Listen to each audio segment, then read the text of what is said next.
आज हम भारतीय अर्थव्यवस्था के अंतर्गत राष्ट्रीय आय अर्थात नेशनल इनकम की बात करेंगे। राष्ट्रीय आय से तात्पर्य एक राष्ट्र या देश की एक वर्ष में, एक राष्ट्र या देश की एक वर्ष में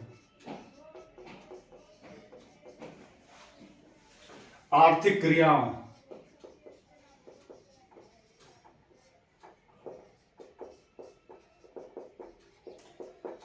के फलस्वरूप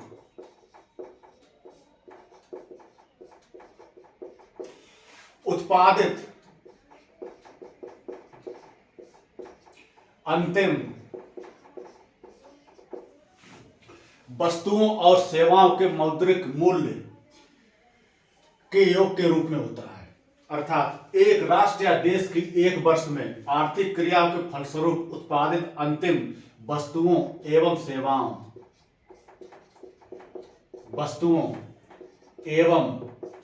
सेवाओं के मौद्रिक मूल्य के योग से होता है।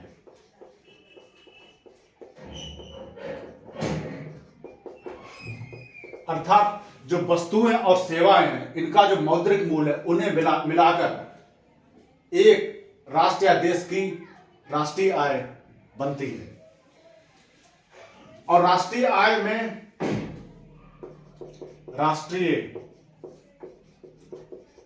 में उन समस्त अंतिम वस्तुओं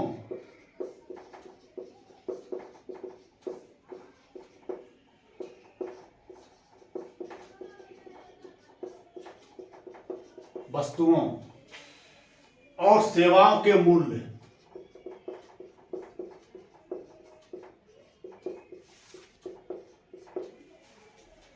सेवाओं के जो मूल्य होते हैं, मूल्यों को सम्मिलित किया जाता है।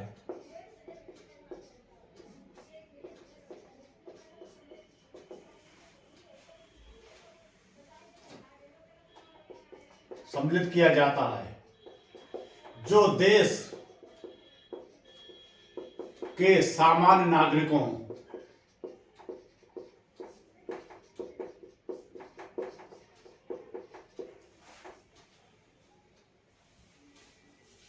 द्वारा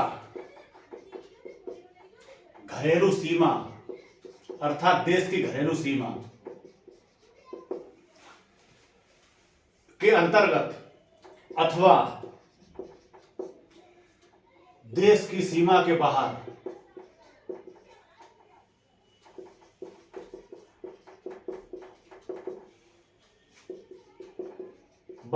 रहकर उत्पादित की गई है या पैदा की गई है,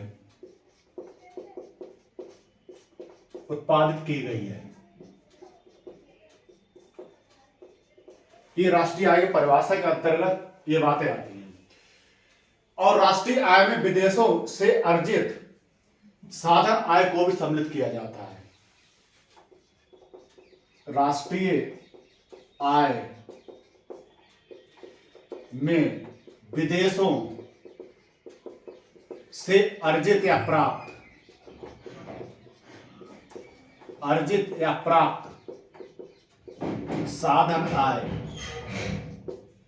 साधन आय को भी सम्मिलित किया जाता है, शामिल किया जाता है।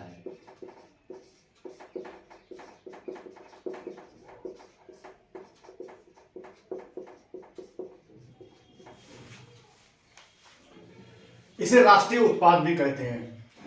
मतलब राष्ट्रीय आय में विदेशों से अर्जित या प्राप्त साधन आय को सम्मिलित किया जाता है। इसे राष्ट्रीय उत्पाद की भी संज्ञा दी जाती है। इसे राष्ट्रीय उत्पाद या नेशनल प्रोडक्ट, इसे राष्ट्रीय उत्पाद भी कहते हैं।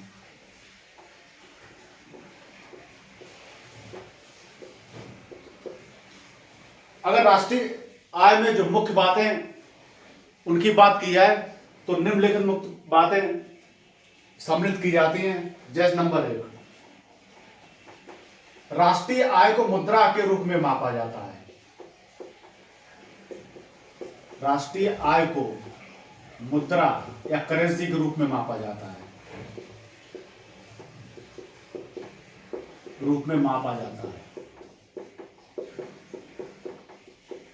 नंबर 2, राष्ट्रीय आय में अंतिम वस्तुओं और सेवाओं के मूल्य को ही सम्मिलित किया जाता है, ना कि मध्यवर्ती वस्तुओं के मूल्य को। राष्ट्रीय आय में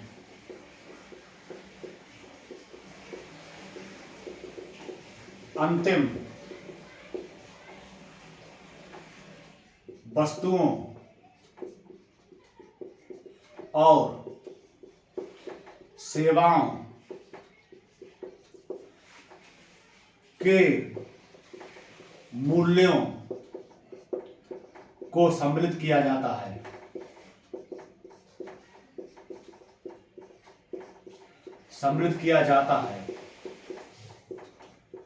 ना कि मध्यवर्ती वस्तुओं और सेवाओं के मूल्यों को।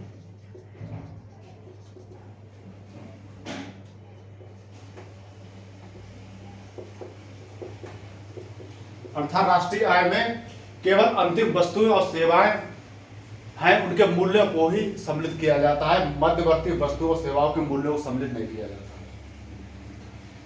और राष्ट्रीय आय में पुरानी वस्तुओं के मूल्य को सम्मिलित नहीं किया जाता है। राष्ट्रीय आय में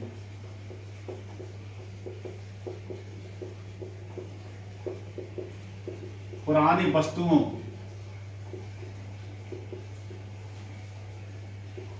के मूल्यों को सम्मिलित नहीं किया जाता है, या वैल्यूज।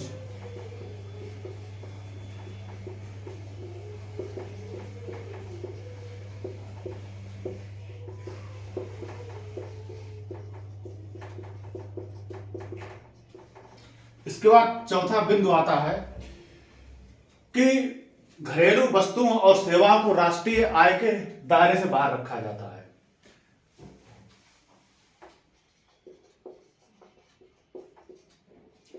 घरेलू वस्तुओं और सेवाओं को राष्ट्रीय आय या नेशनल इनकम के दायरे से बाहर रखा जाता है।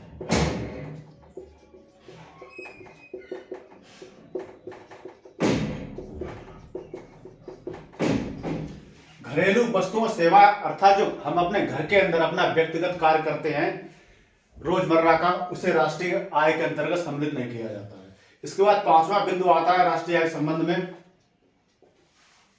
वित्तीय परिसंपत्तियां, जैसे अंश पत्र, ऋण पत्र आदि का क्रय विक्रय राष्ट्रीय आय से बाहर रखा जाता है।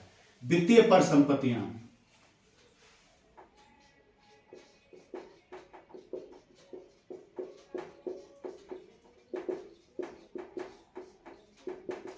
जैसे अंश पत्र, ऋण पत्र आदि, इनका क्रय विक्रय है, इनका क्रय विक्रय राष्ट्रीय आय से बाहर रखा जाता है।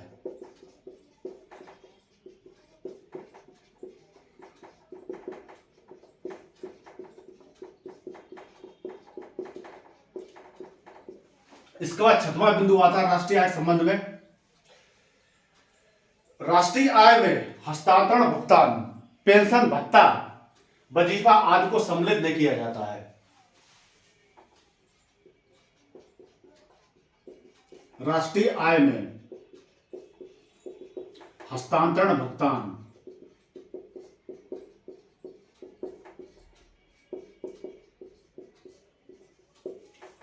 जैसे पेंशन, वजीफा भत्ता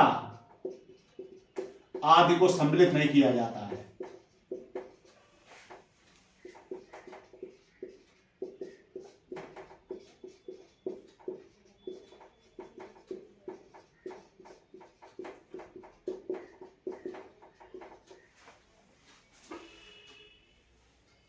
और राष्ट्रीय आय के संबंध में एक बात और आती है कि चालू कीमतों पर राष्ट्रीय आय को मौद्रिक आय भी कहते हैं या कहा जाता है। चालू कीमतों पर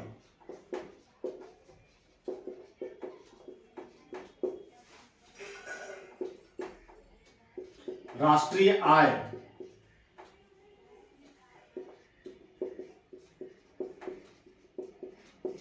को मौद्रिक आय भी कहते हैं।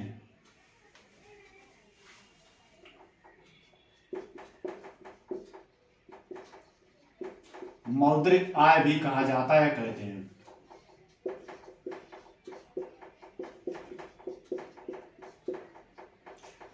इसके बाद राष्ट्रीय आय के संबंध में एक बात और आती है कि भारत में राष्ट्रीय आय की गणना केंद्रीय सांख्यिकी संगठन द्वारा या सीएसओ द्वारा की जाती है।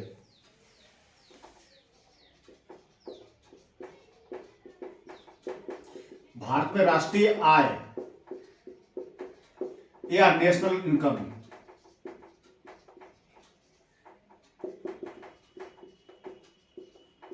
की गणना केंद्रीय सांख्यिकी संगठन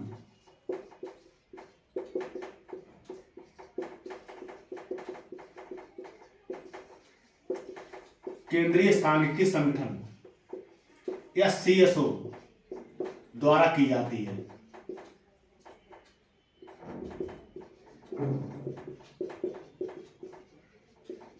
इसके बाद राष्ट्रीय आय के अंतर्गत अगर उसके आधार वर्ष की बात करें तो राष्ट्रीय आय का आधार वर्ष 2011 है, जिसे 30 जनवरी 2015 से लागू किया गया। वर्तमान में राष्ट्रीय आय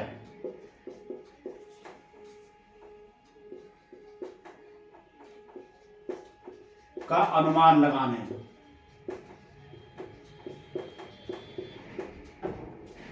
का आधार वर्ष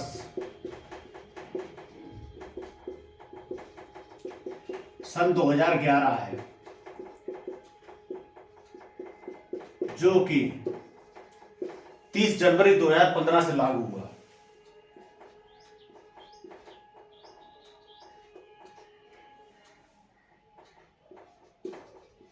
जनवरी 2015 से लागू हुआ। ये तो हुई राष्ट्रीय आय से संबंधित सामान्य जानकारी। राष्ट्रीय आय से संबंधित सामान्यतः एक प्रश्न किसी ना किसी परीक्षा में पूछ दिया जाता है।